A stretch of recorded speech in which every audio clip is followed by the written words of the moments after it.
Clayton, class president of grade 5 students. I would like to present to you our project called Triptych.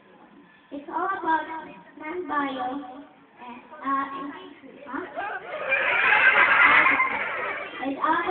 other details about our project will be discussed by my colleagues. Good morning. I am Sana Nazar. I am Vice President of Grade 5.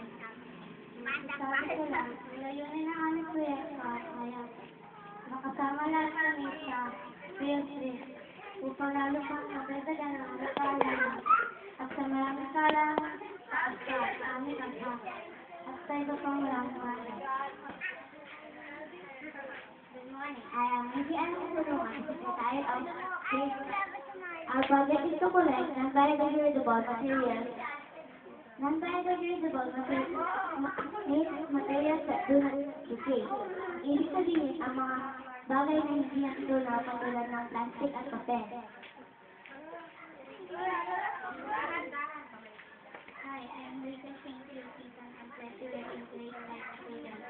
Ilagay niyo ang mga papel na hindi magalit ang bawat. Hi, good morning. I am Blanca from PRO of Grade 5 students. Yung mga adult o plastic na pinagamitan nyo ay itapon nyo lang sa sako.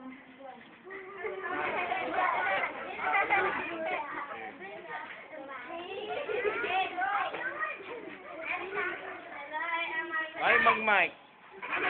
Mike. Dali.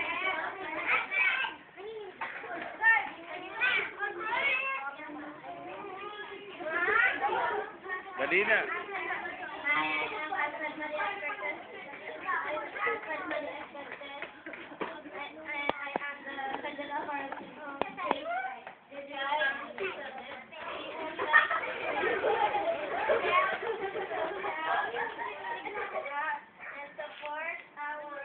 Mike.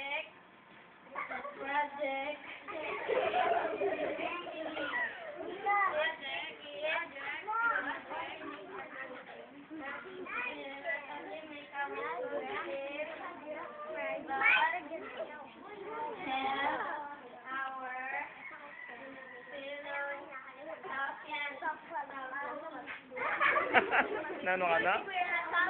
Tam yan. Okay.